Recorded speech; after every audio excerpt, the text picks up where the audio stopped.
सो hey everyone, आज हम लोग देखेंगे लेक्चर 3 अपने टाइम सीरीज प्लेलिस्ट का। आज पढ़ेंगे स्टेशनरिटी क्या होता है टाइम सीरीज में और ये कितना अलग अलग प्रकार का स्टेशनरिटी होता है टाइम सीरीज डेटा में। तो सबसे पहले स्टेशनरिटी होता क्या है। तो स्टेशनरिटी means the statistical properties that is जो मेरा मीन है, वेरिएंस है, ऑटो कोवेरियंस है, ये सब क्या होगा ना, टाइम के साथ में चेंज नहीं होगा। इसका मतलब ये है कि जो मेरा मीन है, वेरिएंस है, ऑटो कोवेरियंस है, ये सब मेरा कांस्टेंट रहेगा थ्रू आउट द टाइम। अगर मेरा एक ऐसा ग्राफ बनेगा, यहाँ पे अगर मैं टाइम के साथ में प्लॉट कर रहा हूँ, तो जैसे जैसे मेरा टाइम बढ़ेगा ना, वैसे वैसे मेरा मीन, वेरिएंस और ऑटो कोवेरियंस जो ये तीनों रहेगा वो मेरा कांस्टेंट होना चाहिए। अगर ये तीनों मेरा कांस्टेंट है टाइम के साथ में, तब हम बोलेंगे मेरा जो टाइम सीरीज डेटा है वो स्टेशनरी है। अगर इसमें से कोई भी एक चीज कांस्टेंट नहीं होगा टाइम के साथ में, मान लो मीन चेंज हो रहा है टाइम के साथ में, पर वेरिएंस और ये ऑटो कोवेरियंस जो है मेरा कांस्टेंट है, पर मेरा मीन तो चेंज हो रहा है। अगर इसमें से एक चीज भी चेंज होगा तब हम बोलेंगे मेरा टाइम सीरीज डेटा जो है वो स्टेशनरी नहीं है। इसका मतलब क्या हो जाएगा, नॉन स्टेशनरी है वो, ये हो जाएगा, नॉन स्टेशनरी हो जाएगा। तो इसलिए अगर मेरा टाइम सीरीज डेटा को स्टेशनरी होना है तो ये तीनों चीज मेरा कांस्टेंट होना चाहिए over the period of time. मेरा टाइम के साथ में चेंज नहीं होना चाहिए, टाइम के साथ में कांस्टेंट होना चाहिए। अब बात आता है कि स्टेशनरिटी जरूरी क्यों है मेरा टाइम सीरीज डेटा में। इतना हम लोग को क्या दरकार है कि नहीं मेरा टाइम सीरीज डेटा है तो स्टेशनरी होना चाहिए, ऐसा जरूरी क्यों है। तो इसका एक सिंपल सा रीजन है, मेरा जो बहुत सारा टाइम सीरीज मॉडल है ना, जैसे कि अरीमा, सरीमा, वैर, ये सब जितना भी है ना, ये सब क्या एज्यूम करता है कि मेरा जो टाइम सीरीज डेटा है ना वो स्टेशनरी है। ये मेरा एज्यूम करता है पहले से, ये सब पहले से हमको मॉडल मिला हुआ है, अरीमा, सरीमा, वैर, ये सब जितना भी है, और ये सब मॉडल पहले से एक अजम्पशंस मान के चलता है जो मेरा टाइम सीरीज डेटा होगा वो स्टेशनरी होगा। और ऐसा क्यों, अजम्पशंस ऐसा क्यों मान के चलता है, क्योंकि ना इसमें प्रिडिक्टेबिलिटी, स्टेशनरी सीरीज में कितना कुछ कंसिस्टेंट पैटर्न्स रहेगा, और इससे क्या होता है मेरा फोरकास्टिंग करना ना थोड़ा इजी और रिलायबल रिलायबल हो जाता है मेरा मॉडल की मदद से, ये चीज़ होता है। और इसके मॉडल सिंप्लिसिटी भी, हम लोग का मेनी मॉडल जैसे कि अरीमा, सरीमा, वैर, ये सब क्या हम लोग का अज्यूम करता है कि मेरा स्टेशनरी हो, दैट इज कांस्टेंट मीन हो, वेरिएंस हो, ऑटो कोवेरियंस हो। इससे क्या होता है मेरा कंप्यूटेशन जो है ना सिंप्लीफाई हो जाता है, मतलब उतना ज़्यादा हाई कंप्यूटेशन नहीं होता है, सिंपल सा होता है उसमें, इसलिए मॉडल सिंप्लिसिटी के लिए ये सही रहता है। और स्टेशनरिटी टाइम सीरीज डेटा में क्या होगा, मेरा रिमूव ट्रेंड है सीजनैलिटी। स्टेशनरी ये इंश्योर करता है कि मेरा मॉडल जो है ना, जैसे कि अरीमा, सरीमा, वैर, जो भी मॉडल है मेरा, वो फोकस करे डेटा का ना अंडरलाइंग स्ट्रक्चर को फाइंड आउट करने में, रादर देन ट्रेंड्स को चेंज आइडेंटिफाई नहीं करे, आई मीन चेंजिंग ट्रेंड्स को आइडेंटिफाई नहीं करे। इंस्टेड वो क्या करे, जो मेरा डेटा का अंडरलाइंग स्ट्रक्चर है ना वो उसको समझने में अपना टाइम बिताए, मेरा जो मॉडल है। इसलिए हम लोग बोलते हैं कि मेरा टाइम सीरीज डेटा स्टेशनरी होना चाहिए। अगर स्टेशनरी नहीं होता है तो उसको हम लोग स्टेशनरी बनाते हैं। ये हम लोग नेक्स्ट लेक्चर में देखेंगे कि स्टेशनरी कैसे बनाते हैं। अब आते हैं टाइप ऑफ स्टेशनरिटी। अब स्टेशनरिटी का कितना टाइप होता है, जैसे मान लो इसमें 3 टाइप होता है। एक होता है वीक स्टेशनरिटी, एक स्ट्रिक्ट स्टेशनरिटी, और एक होता है ट्रेंड स्टेशनरिटी। अब वीक स्टेशनरिटी मतलब क्या होता है, इसमें मेरा जो है ना मीन, वेरिएंस और ऑटो कोवेरियंस, ये तीनों चीज ना मेरा टाइम के साथ में कांस्टेंट रहेगा। इसका मतलब अगर मेरा टाइम बढ़ते भी रहे पर ये मेरा तीनों चीज कांस्टेंट रहेगा, ये सब इफेक्ट नहीं होगा। और मेरा जितना भी प्रैक्टिकल यूज केस में जितना भी मॉडल होता है, अरीमा, सरीमा, वैर, जितना भी होता है, वो सब ये अज्यूम करके चलता है कि मेरा जो डेटा होगा ना वो क्या बोलते हैं, स्टेशनरी होगा, दैट इज वीक स्टेशनरी होगा, ऐसा करके। और नोट इसमें क्या हम लोग का कॉमन है और सफिशिएंट फॉर मॉडलिंग। अगर मेरा कोई डेटा वीक स्टेशनरिटी है तो मेरा ठीक है, कॉमन है, और ये मेरा मॉडलिंग करने के लिए मोर देन इनफ है। हम लोग ऐसा अगर डेटा है तो हम लोग डायरेक्ट मॉडलिंग कर सकते हैं। अब स्ट्रिक्ट स्टेशनैरिटी मतलब क्या होता है, मेरा ना जितना भी प्रॉपर्टी है वीक स्टेशनैरिटी का ये सब होना चाहिए। उसके साथ साथ एक और चीज होना चाहिए, वो एक और चीज ये है, मेरा जो प्रोबेबिलिटी डिस्ट्रीब्यूशन है ना मेरा डेटा का, वो मेरा अनचेंज होना चाहिए ओवर द टाइम। अगर मेरा टाइम के साथ में ना मेरा प्रोबेबिलिटी डिस्ट्रीब्यूशन बिल्कुल भी चेंज नहीं होना चाहिए।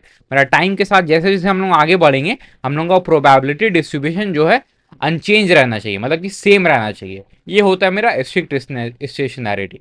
पर इसमें एक चीज ध्यान दो, ऐसा ना बहुत रेयर केस होता है रियल वर्ल्ड डेटा के साथ में। रियल वर्ल्ड डेटा में क्या होता है, हम लोग का प्रोबेबिलिटी डिस्ट्रीब्यूशन ये सब चेंज होते रहता है, इसलिए एक रेयर केस हो गया हम लोग का स्ट्रिक्ट स्टेशनैरिटी वाला। अब हम लोग आते हैं ट्रेंड स्टेशनैरिटी में। इसका मतलब क्या होता है, द टाइम सीरीज डेटा अगर मेरा नॉन स्टेशनरी है ड्यू टू ट्रेंड, अगर मेरा नॉन स्टेशनरी हो जा रहा है मेरा डेटा ड्यू टू ट्रेंड, तो हम लोग क्या इसको स्टेशनरी बना सकते हैं बाय डी ट्रेंडिंग। सिंपल, इसका मतलब ये है, अगर मेरा trend stationarity can be transformed into weak stationarity by removing trend. इसका मतलब ये है, अगर मेरा डेटा नॉन स्टेशनरी है, वो किसकी वजह से, अगर ट्रेंड की वजह से अगर नॉन स्टेशनरी वो है, तो उससे हम ट्रेंड हटा देंगे, डी ट्रेंडिंग कर देंगे, तो मेरा डेटा जो है स्टेशनरी बन जाएगा। वही यहाँ पे लिखा हुआ है, trend stationarity can be transformed into weak stationarity. ये ट्रेंड स्टेशनैरिटी को हम लोग इसमें वीक स्टेशनैरिटी में हम लोग कन्वर्ट कर सकते हैं। कैसे करके, ट्रेंड हटा करके। बस इतना चीज जान दो। अब चलो कुछ ग्राफ समझते हैं और देखते हैं ऑब्जर्व करके। मान लो एक मेरा ग्राफ प्लॉट किया हुआ है ऐसे करके, टाइम के रिस्पेक्ट में। यहाँ पे कुछ भी हो सकता है, स्टॉक प्राइस हो सकता है, कुछ भी हो सकता है, जो हम लोग का यूज के डेटा सेट पर डिपेंड करेगा। पर ये टाइम के रिस्पेक्ट में 2020, 2021, 2022, 2023 ऐसे करके है कि नहीं।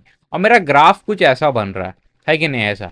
तो देखो ये जो है ना, ये मेरा वेरियंस के लिए लाइन है, वेरियंस के लिए लाइन है। और यहाँ पे मेरा क्या है ना, वेरियंस जो है ना वो मेरा कांस्टेंट है। देखो यहाँ पे दोनों लाइन के बीच का डिस्टेंस क्या है, मेरा सेम है। अब मेरा वेरियंस जो है ये कांस्टेंट हो गया, ठीक है, मेरा कांस्टेंट वेरियंस है। एक कंडीशन तो मेरा पास हो गया।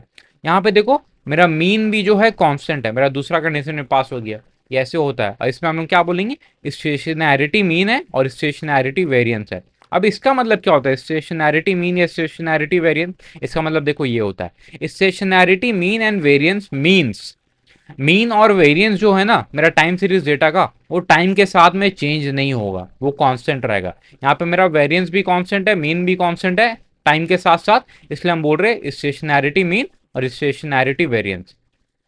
अब दूसरा केस देखते हैं।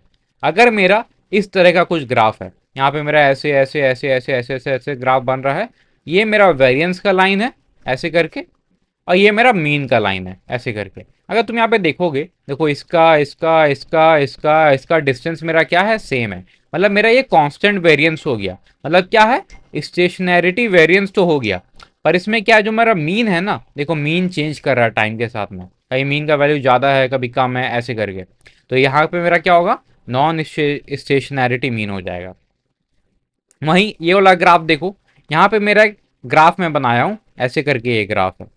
ये मेरा ऐसे मीन तो देखो यहाँ पे कांस्टेंट है, पर वेरिएशन आई मीन वेरिएंस क्या हो रहा है, ये मेरा टाइम के साथ साथ डिक्रीज हो रहा है। यहाँ पे ऐसा भी हो सकता है कि मेरा टाइम के साथ वेरिएंस इंक्रीज हो। अगर मेरा ग्राफ कुछ ऐसा रहता, मेरा धीरे धीरे स्टार्ट होता, धीरे धीरे से बड़ा होता, तो देखो मेरा वेरिएंस ऐसे रहता ना, मेरा वेरिएंस यहाँ टाइम के साथ इंक्रीज हो रहा, ऐसे मीन मेरा ऐसे रहता है कि नहीं। तो मीन तो मेरा कांस्टेंट हो जाता, वेरिएंस मेरा यहाँ पे डिक्रीज हो रहा है, ये वाला केस में यहाँ पे इंक्रीज होता। तो यहाँ पे देखो मेरा मीन यहाँ पे कांस्टेंट है, इसलिए हम बोलेंगे स्टेशनैरिटी मीन। और यहाँ पे मेरा वेरिएंस चेंज हो रहा है टाइम के साथ में, नॉन स्टेशनैरिटी वेरिएंस। ये मेरा सिंपल सा हो गया ऐसा ग्राफ। अब देखो देखते हैं, यहाँ पे मेरा एक ग्राफ ऐसे बना हुआ है, ऐसे करके ग्राफ है मेरा। अब यहाँ पे देखो, जब हम प्लॉट करें मेरा वेरिएंस वाला लाइन यहाँ पे ऐसे, तो मेरा क्या है, ये डिस्टेंस मेरा कांस्टेंट है थ्रू आउट, इसलिए हम क्या बोलेंगे, मेरा स्टेशनरी वेरिएंस है। और मेरा मीन जो है नॉन स्टेशनरी, क्यों, ये देखो यहाँ पे ऐसे करें मीन ऐसे, यहाँ पे ऐसे, यहाँ पे ऐसे, ये चेंज हो रहा है मेरा मीन जो है, इसलिए हम बोलेंगे यहाँ पे नॉन स्टेशनरी मीन है। ये हो गया ऐसा। और देखो यहाँ पे एक चीज हम लोग और बोलेंगे, मेरा जो मीन है ना ये टाइम पे डिपेंड कर रहा है। देखो जैसे जैसे मेरा टाइम बढ़ रहा है, मीन भी वैसे वैसे मेरा चेंज हो रहा है, इसलिए बोलेंगे मीन जो है डिपेंडेंट ऑन टाइम है। ये चीज हो गया। अब ये वाला ग्राफ में तुम आ जाओ, अगर प्लॉट कर रहे हैं हम लोग, यहाँ पे ऐसे मीन तो मेरा कांस्टेंट है, वेरिएंस मेरा ऐसे चेंज हो रहा है कि नहीं। यहाँ पे हम बोलेंगे वेरिएंस चेंज हो रहा है, मतलब नॉन स्टेशनरी वेरिएंस। और यहाँ पे मीन कांस्टेंट है तो स्टेशनरी मीन। अब देखो यहाँ पे जो मेरा वेरिएंस है तो टाइम के साथ चेंज हो रहा है, इसलिए हम लोग यहाँ पे बोलेंगे वेरिएंस डिपेंडेंट ऑन टाइम। ऐसा हो गया। अब यहाँ पे देखो ऐसे हमने ग्राफ प्लॉट किया, ये दोनों का बीच का डिस्टेंस ऐसे कम है, यहाँ ज़्यादा हो रहा है फिर कम हो रहा है, इसको हम लोग क्या बोलते हैं, कोवेरियंस डिपेंड कर रहा है टाइम पे। क्योंकि जैसे जैसे हमने टाइम आगे बढ़ रहा है, मेरा कोवेरियंस भी क्या चेंज हो रहा है, इसलिए कोवेरियंस डिपेंडेंट ऑन टाइम। ये हो गया। अब उसके बाद हम लोग आते हैं नेक्स्ट यहाँ पे। यहाँ पे देखो मेरा एक ग्राफ है ऐसे, यहाँ पे हमने ग्राफ प्लॉट किया ऐसे करके टाइम के रिस्पेक्ट में। ये कुछ भी हो सकता है, स्टॉक प्राइस हो सकता है या कुछ भी हो सकता है। यहाँ पे हम लोग टाइम के रिस्पेक्ट में ऐसे हम लोग ग्राफ प्लॉट किए। और यहाँ पे जब हम मीन है, देखो ऐसे कांस्टेंट मीन है, तो बोलेंगे ये क्या है, मेरा स्टेशनरी मीन है। और यहाँ पे मीन जो है इंडिपेंडेंट ऑन टाइम, मतलब कि मेरा टाइम के साथ ना मीन चेंज नहीं हो रहा है, मीन जो है मेरा इंडिपेंडेंट है, ये मतलब हो गया। अब यहाँ पे मेरा एक ग्राफ बना रहे हम, स्टेशनरी वेरिएंस है यहाँ पे, मतलब क्या, मेरा वेरिएंस जो है कांस्टेंट है टाइम के साथ में। देखो ऐसे मेरा ग्राफ है, यहाँ पे मेरे वेरिएंस का ये वाला लाइन है, यहाँ पे देखो ये कांस्टेंट मेरा, आई मीन डिस्टेंस चेंज नहीं हो रहा, मेरा क्या हो गया, ये वेरिएंस मेरा कांस्टेंट है, इसलिए स्टेशनरी वेरिएंस हो गया ये। और यहाँ पे देखो मेरा वेरिएंस इंडिपेंडेंट ऑन टाइम, मेरा वेरिएंस जो है टाइम के साथ में चेंज नहीं हो रहा है, इसलिए इंडिपेंडेंट है ये, ऐसा हो गया। अब देखो यहाँ पे को वेरिएंस इंडिपेंडेंट ऑन टाइम। अब जब मैं ऐसे ग्राफ प्लॉट किया हूँ, यहाँ पे देखो मेरा जो बीच का डिस्टेंस है कोवेरिएंस है ना, ये चेंज नहीं हो रहा है, ये कांस्टेंट है ये, इसलिए हम बोल रहे हैं मेरा टाइम के साथ कोवेरिएंस चेंज नहीं हो रहा है, इसलिए जो मेरा कोवेरिएंस है वो इंडिपेंडेंट है टाइम के लिए, ऐसा हो गया। अब एक चीज ये ध्यान दो, अगर ये मेरा तीनों चीज रूल फॉलो हो रहा है, ये वाला, ये वाला, ये वाला, ये वाला, अगर कोई मेरा टाइम सीरीज डेटा ये तीनों फॉलो कर रहा है, ये, तो हम क्या बोलेंगे, वो एक स्ट्रिक्ट स्टेशनैरिटी है, इसका मतलब ये होता है।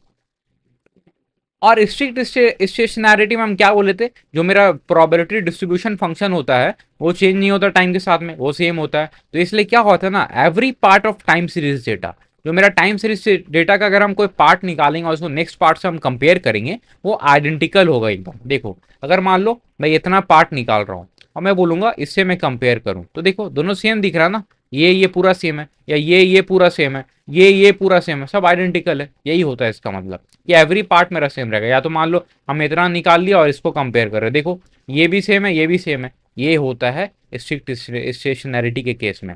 मेरा every part of time series data है ना, दूसरे पार्ट के एकदम आइडेंटिकल या सिमिलर लगेगा, ये चीज होता है। अब ये कुछ पॉइंट्स है रिमेंबर करने के लिए, एकदम याद रखने के लिए।